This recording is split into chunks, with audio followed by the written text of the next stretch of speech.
আমাদের এই ছোট্ট জীবনের ছোট্ট সময়ে 1-1.5 ঘন্টা 2 ঘন্টায় কোরআনের আয়াতের কোনো বিষয় শেষ করা সম্ভব তো নয়। শুধু ইঙ্গিত দেওয়া যায়, আমরা ইঙ্গিত থেকেই যেন শিক্ষাগুলো নিতে পারি। আল্লাহ তৌফিক দেন, আমিন।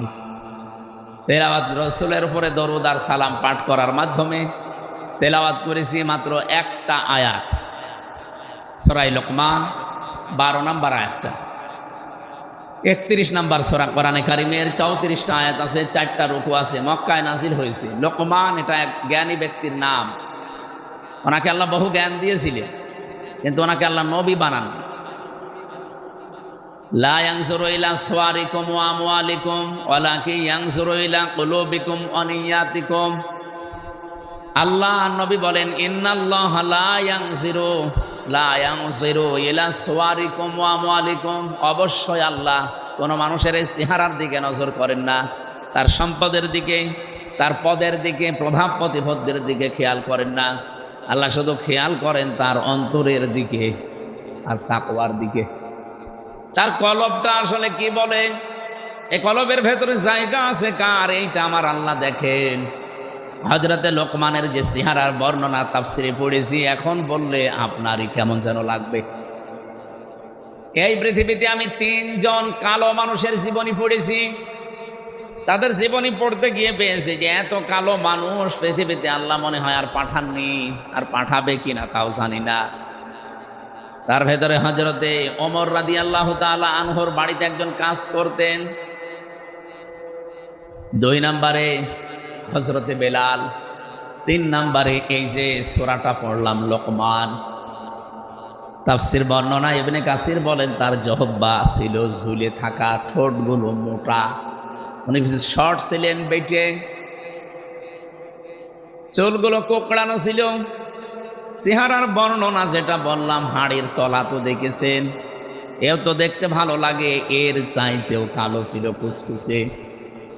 চেহারার যে বর্ণনা দিলাম, একবার শোনার পরে আর একবার দেখতে মন চাবে।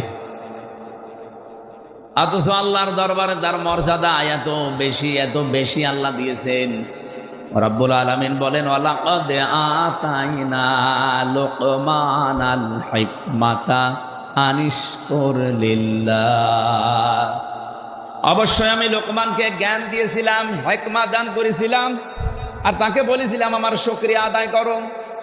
আমায় ইয়াশকুর, যে ব্যক্তি শুকরিয়া আদায় করবে, ফাইন্নামা ইয়াশকুরু লিনাফসি, সে তো কেবলমাত্র শুধুমাত্র তার নিজের জন্যই শুকরিয়া করে। আমান কাফারা ফাইন্নাল্লাহা গনিয়্যুন হামিদ। কোনো মানুষ যদি মুখ ফিরিয়ে নেয়, কুফরি করে, আল্লাহর নিয়ামত পাওয়ার পরে গোপন করে রাখে, সেজন্য জেনে রাখে আমার আল্লাহ মুখাপেক্ষিহীন, প্রশংসিত। এটা বাংলা অর্থ ছিল। সূরা লোকমানের ভেতর থেকে আমি যতগুলো তথ্য পেয়েছি, আমি যদি কোনো জায়গায় কথা বলি 1 ঘন্টা, কমপক্ষে তার উপরে আমার 20 ঘন্টার উপরে পড়াশোনা করা থাকে। আজকের এই তেলাওয়াতকৃত আয়াতে এত তথ্য আমার মাথার ভেতরে আছে।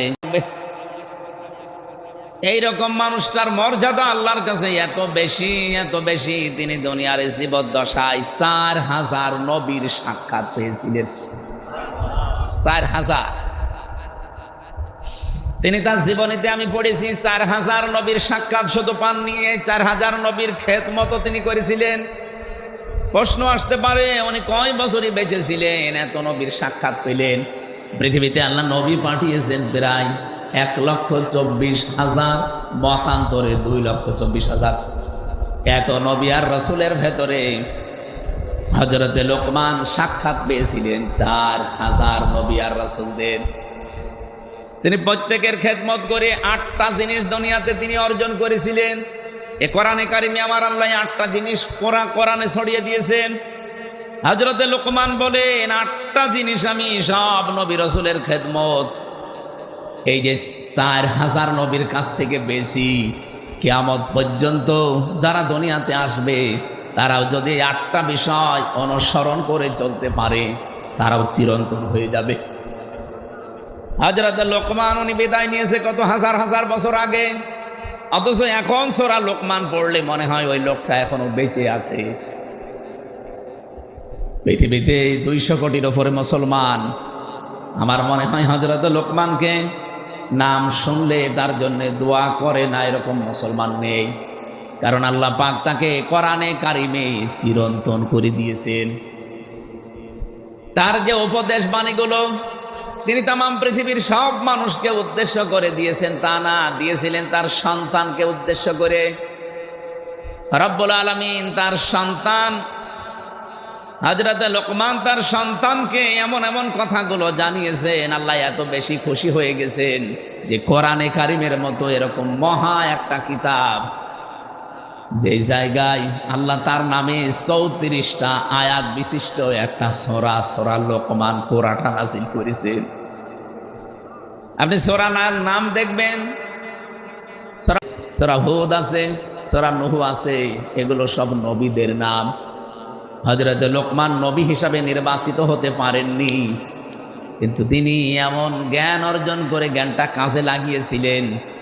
রব্বুল আলামিন বলেন এই জ্ঞান কাজে লাগানোর কারণে আমি আল্লাহ তাকে চিরন্তন করে রেখেছি। তিনি যে 8টা বিষয় তামাম পৃথিবীর মানুষকে জানাতে চেয়েছেন, ওই 8টা বিষয় আমাদেরকে এখন অর্জন করা আবশ্যক ও কর্তব্য আমি মনে করি আমাদের দরকার। দলমত আদর্শ আমাদের আলাদা থাকতেই পারে, কোরআন যেহেতু সবাই আমরা পড়ি, পড়লেও সূরা লোকমান আমাদের পড়া লাগে, এজন্য সবার জন্য সূরা লোকমানের এই 8টা বিষয় প্রযোজ্য। 1 নম্বরে আল্লাহ বলেন আমি তাকে জ্ঞান দিয়েছিলাম। এই যে জ্ঞানটা, এটা আমার আল্লাহ পাক তার বান্দা হযরত লোকমানকে দান করার পরে, লোকমান আলাইহিস সালাম সহ যত মানুষ তারা দুনিয়াতে জ্ঞান পেয়েছে, তারা জ্ঞান পাওয়ার পরে বিনয়ী হয়ে গেছে।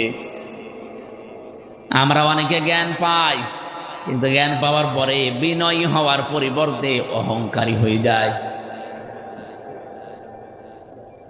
আমি আজকে একটা ভিডিও দেখছিলাম, 2জন শিক্ষিত মানুষ মাঝি তাদেরকে নিয়ে যাচ্ছে একটা নৌকা দিয়ে, ডিঙ্গি নৌকা দিয়ে পার করে। মাঝ বরাবর যাবার পর ওনারা 2জন তো সাঁতার জানে না, ঢেউ যখন উঠেছে নৌকা বা ডিঙ্গি টলমল করে। আল্লাহ রসুলের দোহাই দিয়ে, বাবা মায়ের কিরা দিয়ে, কসম দিয়ে বলছে মাঝি ভালো করে চালান, আপনি আমাদের মা, আপনি আমাদের বাবা। এত বিনয়ী হয়ে কথাগুলো বলছিল। আমি বারবার ওই লোকটার মুখের দিকে তাকিয়ে দেখি লোকটা চোখ মুখতেছে, তার মানে কাঁদতেছে। জীবনের মায়া যখন ভেতরে এসে গেছে লোকটা কেঁদে ফেলেছে। এতগুলো কথা 2-3 মিনিট বলার পর আস্তে আস্তে নৌকা যখন তীরে একেবারে ভিড়ে গেছে, লাফ দিয়ে ডাঙ্গায় নেমে এবার মাঝিকে গালিগালাজ আরম্ভ করেছে। তুই এত দেরি করলি কেন? মা বাবা তোরে গালি। আমার ভিডিওটা 4-5 মিনিটের হবে। এই দৃশ্যটা দেখার পরে আমার মনে হচ্ছে বাংলাদেশের অনেক জ্ঞানী মানুষ, শিক্ষিত মানুষের সাথে এটা আজ মিলে যাচ্ছে। কি কাকতে মিনতি করেছিল মানুষেরা বলেন তো? যে মানুষগুলোর প্রশংসায় যে 18 মাস ধরে আপনি করলেন, তাদের জীবন দেওয়ার জন্য, বীরত্ব গাথার জন্য কত কিছু বলে তাদেরকে আকাশে তুলে দিলেন, অথচ এই মানুষগুলো এখন পুরাটা চোখ উল্টিয়ে ফেলেছে। জ্ঞান পেলে মানুষ বিনয়ী হয়, এটা জ্ঞানের প্রথম বৈশিষ্ট্য। কিন্তু যারা আজ জ্ঞান পেয়ে বিনয়ী না হয়ে আজ পুরাটা চোখ উল্টিয়ে অহংকারী হয়ে গেছেন, আল্লাহর কসমে জ্ঞানী শয়তানের মতো আপনাকে ডোবাবে। এজন্য আমার প্রথম কথা ছিল শুধু ঈমান আনলে আর জ্ঞান অর্জন করলেই সম্মান বাড়বে না, জ্ঞানের উপরে কাজ করা লাগবে। আপনার জ্ঞান কি ওইটা বলে? যে মানুষগুলোর জন্য আজ আমির হামজা এই সাতক্ষীরার আশা শুনি অন্তত এই ময়দানে হাজারো মানুষের সামনে কথা বলতে পারছে। আপনি কোনোদিন কল্পনা করেছেন এই 17 বছরে? আমি তো সাতক্ষীরার নাম ও মুখে আনতে ভয় পেতাম, কারণ এটা বাংলাদেশের দ্বিতীয় কারবালা। এমন কোন জুলুম অত্যাচার নেই এই 17 বছরে এই জেলায় হয়নি। আমরা শুনেছি, দেখেছি মানুষের বাড়ি ঘর বোল্ডোজার দিয়ে ভেঙে দিয়েছে। এই কথা বলেন না কেন? এগুলো সব সাক্ষী। 2 জন অলরেডি ইউনিয়নে শাহাদত বরণ করেছে সালেমের বিরুদ্ধে। আল্লাহ তাদেরকে শাহাদতের সর্বোচ্চ মাকাম দান করেন। শহীদ আব্দুল সালাম, আর একজন কি জানেন? শহীদ জাবেদ। এই মাঠে জানাজা হয়েছিল, আল্লাহ তাকে জান্নাতের সর্বোচ্চ মাকাম দান করেন, আমিন। কোরআনে কারিমে সূরা নমল 19 নম্বর পারায় আছে। এটা যখন আমি তেলাওয়াত করি মাঝে মাঝে আমার এই আয়াতটা বেশি মনে হয়। লাকাদ আতাইনা দাউদা ওয়া সুলাইমানা ইলমা, অবশ্যই আমি দাউদ এবং সুলাইমানকে ইলম দিয়েছিলাম, জ্ঞান দিয়েছিলাম। ওয়াকাল আলহামদুলিল্লাহিল্লাযী ফাদ্দালানা আলা কাসীরিন মিন ইবাদিহিল মুমিনিন। তারা দুইজনে আমি আল্লাহর শুকরিয়া আদায় করেছে। আল্লাযী ফাদ্দালানা আলা কাসীরিন মিন ইবাদিহিল মুমিনিন, এই পৃথিবীতে বহু মুমিন বান্দাদের উপরে তাদের মর্যাদা আমি আল্লাহ প্রতিষ্ঠা করেছিলাম। বলেন তো, যে দুইজন নবীর নাম বললাম, হযরতে সুলাইমান, হযরতে দাউদ আলাইহিস সালাম, তাদের মর্যাদা আমরা সাধারণ মানুষের উপরে বেশি না কম? আকাশে একটা নবীজি বলেন, নবীদের সম্মান মর্যাদা সাধারণ মানুষের কাছে ঠিক চাঁদের মতো। এইরকম সম্মানী মানুষগুলো কি নত হয়েছিলেন, কি বিনয়ী হয়েছিলেন। আপনি এই আয়াতের পরবর্তী আয়াতগুলো পড়ে দেখবেন সূরা নমলের। আমার মনে হয় বাংলাদেশে আজ যারা অহংকারী হয়ে গেছেন তাদেরকে কোরআনের এই আয়াতগুলো বেশি বেশি পড়া দরকার। যেহেতু অন্য ধর্মের লোক খুব কম আমাদের দেশে, মাত্র এই দেশে বাস করে 8 ভাগ অন্যান্য ধর্মের লোক, আর আমরা আছি এই দেশে নামধারী হলেও 92 ভাগ মুসলমান। এই জন্য আহ্বান জানাচ্ছি, জ্ঞান আল্লাহ যাদেরকে দান করে, জ্ঞানের প্রথম বৈশিষ্ট্য সে বিনয়ী হবে, নম্র হবে। সে জ্ঞান অর্জন করার পরও যদি বিনয়ী নম্রতা কারো ভেতরে না আসে, অহংকার চলে আসে, বুঝতে হবে শয়তান তাকে দখল করে ফেলেছে। কি নাম যেন ভাইয়ের? রুহুল কুদ্দুস। বাড়িতে যাওয়ার পরে ভাবিকে সালাম দিয়েছে, ম্যাডাম সালামের জবাব না দিয়ে ওনার রুহুল কুদ্দুস নাম ধরে গালি দিচ্ছে। মা বাপ তুলে, শুকুরের বাচ্চা, কুকুরের বাচ্চা। ওনার ভালো লাগবে? রাগ হবে? আপনি কথা শুনতেছে নাকি ঘুমিয়ে গেছে?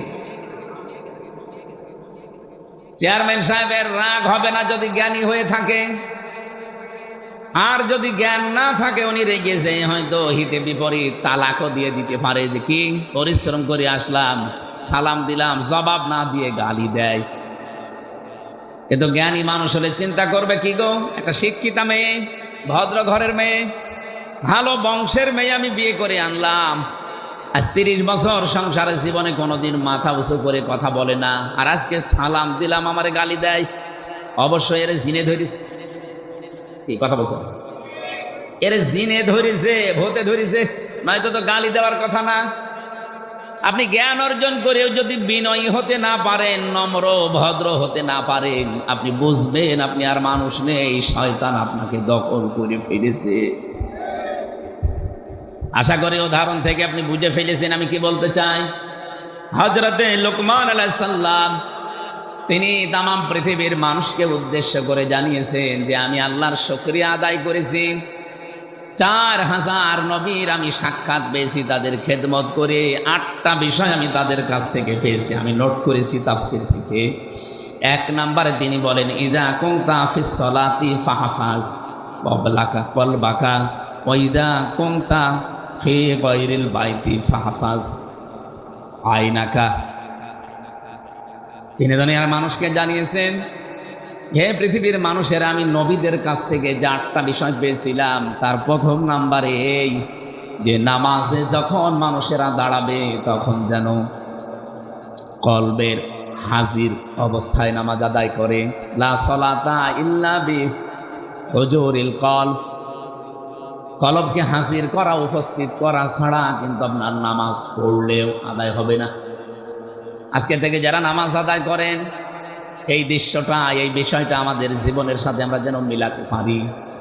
নামাজ পড়লেই শুধু মুসলমান থাকা যাচ্ছে না, নামাজটা হওয়া যায়। নামাজের এই কতটুকু জায়গা, এদিকে 2.5 হাত, এদিকে 1.5 হাত, এতটুকু জায়গার ভেতরে যখন আপনার মন থাকবে, এদিকে ওদিকে যাবে না, তখন আপনি নামাজের সেজদায় আনন্দ পাবেন।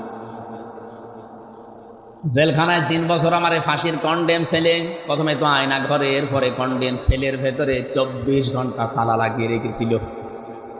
জীবনের এই 34 বছর বয়সে এই 3টা বছর আমি যেভাবে কাটিয়েছি, এই 1.5-2 বছর বাইরে এসে এই দুনিয়ার চাকচিক্যে পড়ে আমার মনে হচ্ছে ওই 3 বছর আমি আল্লাহর ইবাদতে ছিলাম।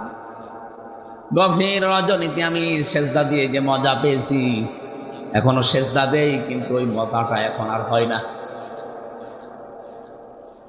রাত 2টা-3টার সময় 1.5 পারা 2 পারা 3 পারা পর্যন্ত নামাজে তেলাওয়াত করে আধা ঘন্টা 45 মিনিট 1 ঘন্টা আমরা এক একটা সেজদায় পড়ে থাকতাম।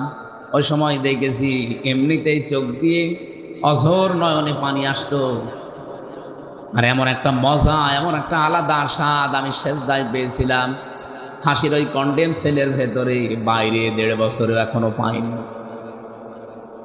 আপনি একটু লম্বা সেজদা দিয়ে দেখেন, কলবটা হাজির নাজির করে যদি সত্যি আপনি সেজদা দিতে পারেন, আমার তো মনে হয় যারা মন থেকে নামাজ আদায় করা আরম্ভ করবে, ওই মানুষগুলোকে বোম মারলেও তারা সেজদা থেকে বিরত হবে না। আজকে থেকে সিদ্ধান্ত নেওয়া লাগবে, সাতক্ষীরাবাসী বহু অত্যাচার জুলুম নির্যাতনের শিকার হয়েছেন। আমার তো মাঝে মাঝে মনে হয় আল্লাহ পাক যদি বাংলাদেশের 64 জেলার মানুষকে